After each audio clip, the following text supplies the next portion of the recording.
पराजित झाले. दुष्ट रावण ही आला, दुष्ट रावण ही आला. हात लाविता तोही कोसळला, हात लाविता तोही कोसळला.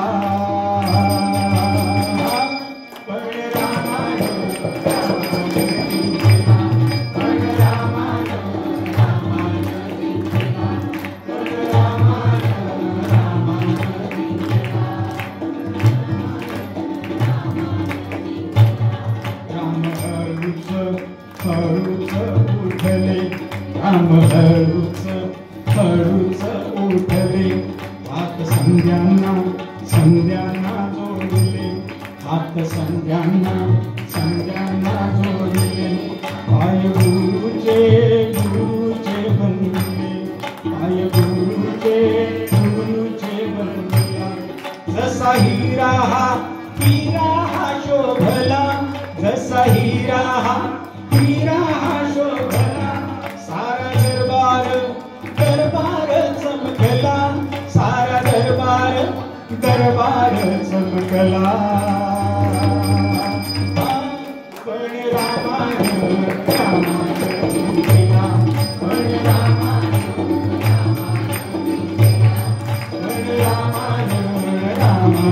जिंकला. राम जवळी हो गेला, आधी नमस्कार केला. राम जवळी हो गेला, आधी नमस्कार केला. उचलले धनुष्याला, बाण लावून खेचला, बाण लावून खेचला. जसा विजेचा कडकडाट झाला, जसा विजेचा कडकडाट झाला, जसा विजेचा कडकडाट झाला. पण रामानं जिंकला, पण रामानं जिंकला. सीता हरपून हो गेली, सीता हरपून हो गेली. रामा जवळी हो आली, रामा जवळी हो आली.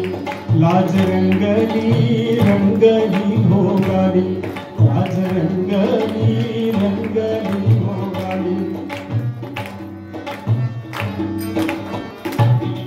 जशी धरती मिळ अस्मानाला, जशी धरती मिळ अस्मानाला.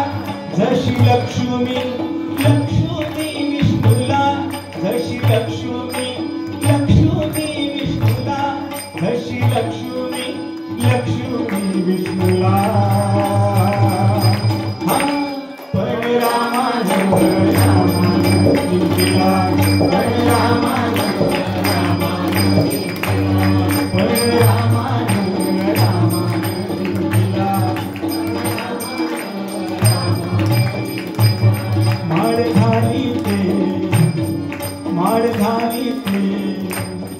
माळ घाली ते सीता श्रीरामाला, माळ घाली ते सीता श्रीरामाला.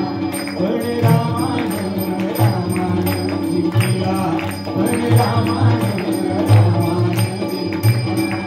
राजाधिराज रामचंद्र महाराज की जय, बजरंग बली की जय, सनातन धर्म की जय. आता इकडे पण तर जिंकला, मग आता विवाहाची तयारी सुरू झाली. आता मिथिला नरेशांनी जनक राजासाठी म्हणून निमंत्रण पाठवलं.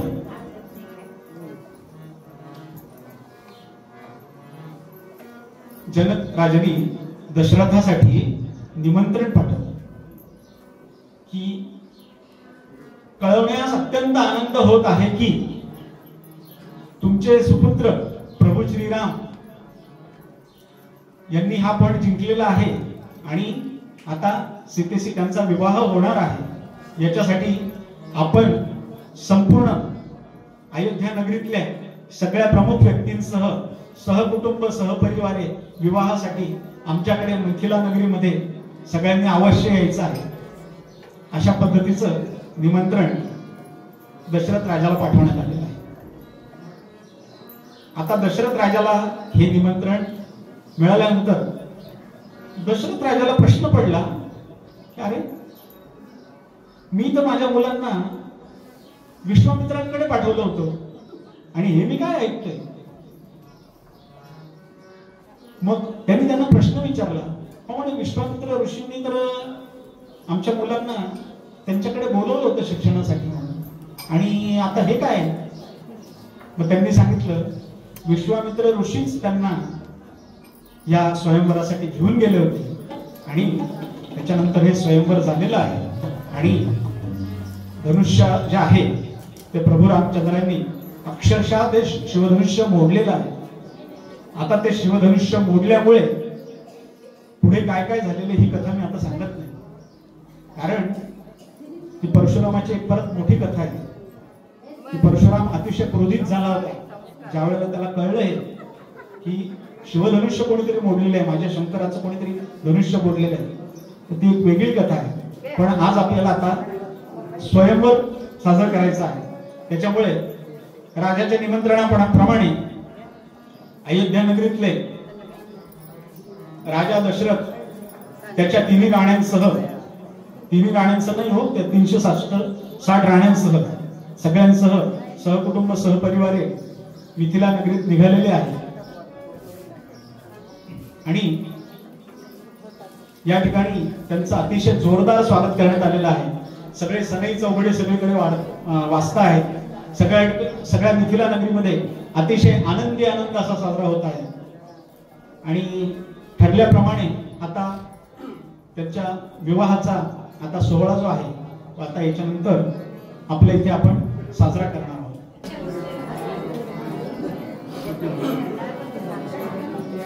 शुभमंगल सावधान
शुभमंगल सावधान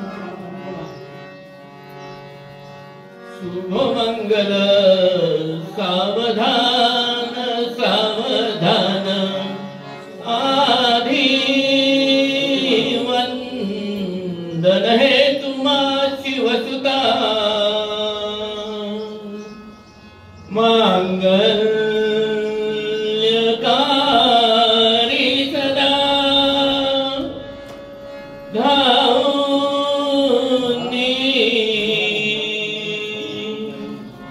मंडपी त्वरित या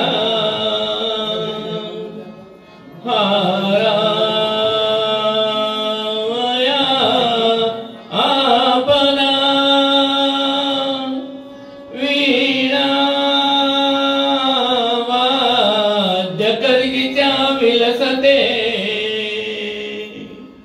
आणा सवे शारदा सौख्या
गंगा सिंधु सरस्वती च यमुना गोदावरी नर्मदा कावेरी शरयू महेंद्र तनया चर्मवती वेदिका क्षिप्रा द्रवती महासुर नदी ख्याता गया गंडके पूर्णा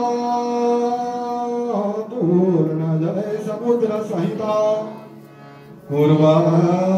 कुर्वन्तु वो मंगलम शुभ मंगल सावधान कस्तुरी तिलकम ललाट पडले वृक्षस्थले कौस्तुभम नासाग्रे वरमौक्तिकं करतले वेणुकरे कंकरम सर्वांगे हरिचंदनं सुललितं कंठे च मुक्तावली गोपश्री परिवेशितो विजयते कुर्यात् सदा मंगलं शुभं भवतु सावधान राजा राजा भीमक रुक्मिणी सनयने देखो ने चिंता करे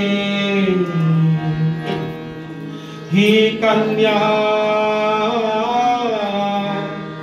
सगुणा द्रुपवगा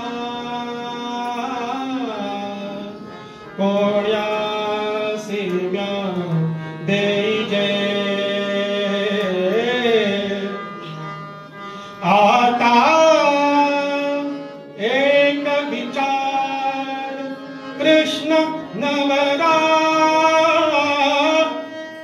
त्यासी समर कुंभणे रुक्म्या पुत्र बडील त्यासी पुसणे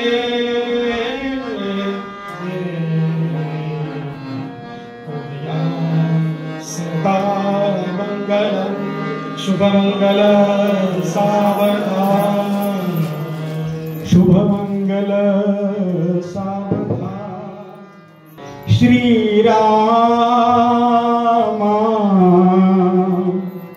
पुरुषोत्तमा नरहरे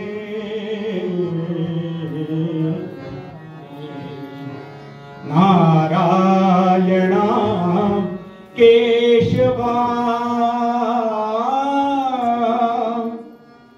गोविंदा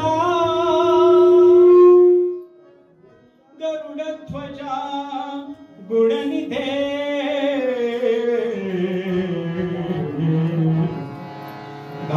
दामोदरा माधवा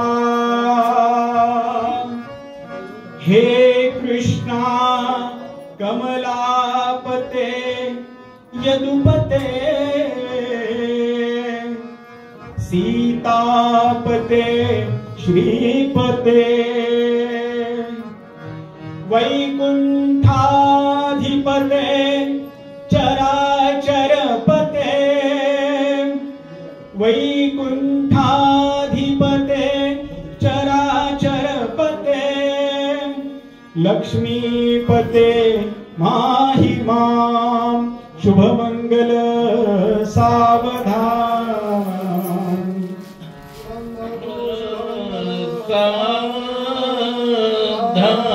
सावधान गति समीप नवरा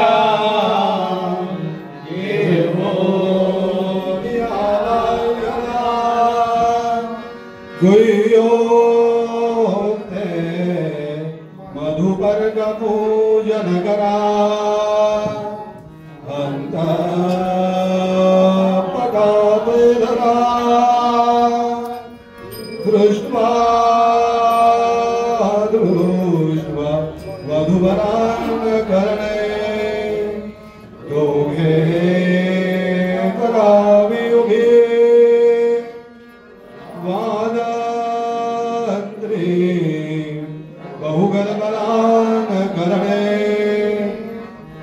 हृदयात सदा मंगलम शुभं भवतु शुभमंगल सावधान श्री गणेश देवता चिंतन स्मरण की जय सावधान इष्ट देवता कुल देवता चिंतन स्मरण सावधान श्री सप्तशृंगी निवासिनी देवता चिंतन स्मरण की जय सावधान श्री शताज उमा महेश्वर देवता चिंतन स्मरण की जय सावधान श्री सीता रामचंद्र देवता मधुवर्यो सावधान इष्ट घटिका सुमुहूर्त सावधान वादंत्री सावचित्तो सावधान पराणी सावचित्तो तदेव लग्न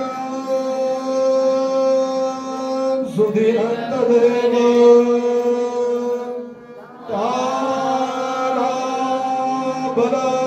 चंद्रबलं तदेव विद्याबलं दैवबलं तदेव लक्ष्मीपते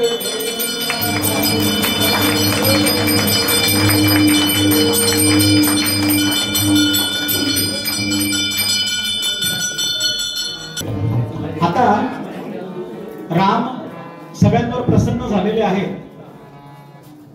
तर आता आपण राम आपल्याला विचारतो आहे की बोला मी प्रसन्न आहे, तुम्हाला काय पाहिजे आहे. तर त्याच्यासाठी या भैरवीतनं आपण रामाकडे एक मागणं मागतो आहे. काय ते आपण सगळ्यांनी नंतर माझ्या मागे म्हणायचं. काय मागू मी देवा आता, काय मागू मी देवा आता, दिलंस सगळं काही, दया असू दे तुझी राघवा, दया असू दे तुझी राघवा, काही मागणं नाही देवा, काही मागणं, काही मागणं,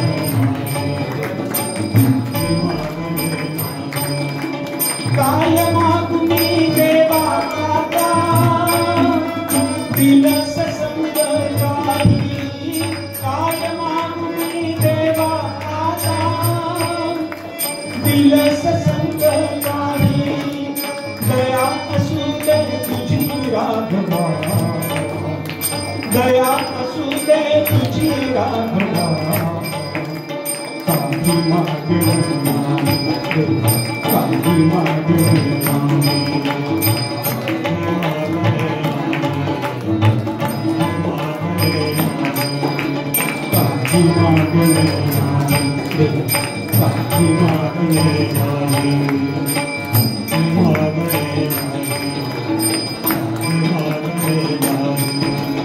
हाती असावं निर्मळ काम, हाती असावं निर्मळ काम, मुखी असावं, हाती असावं निर्मळ काम, मुखी असावं तुझंच नाव,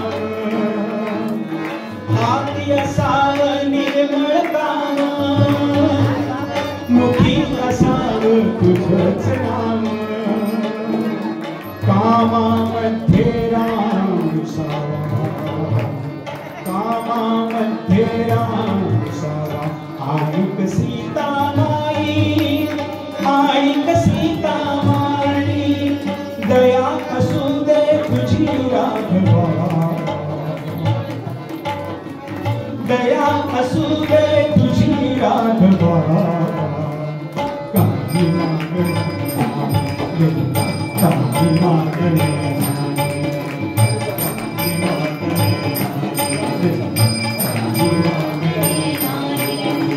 काही मागणं नाही, काही मागणं नाही, तूच दिली आभास पुरी, तूच दिली आभास पुरी, तूच दिली आभास पुरी,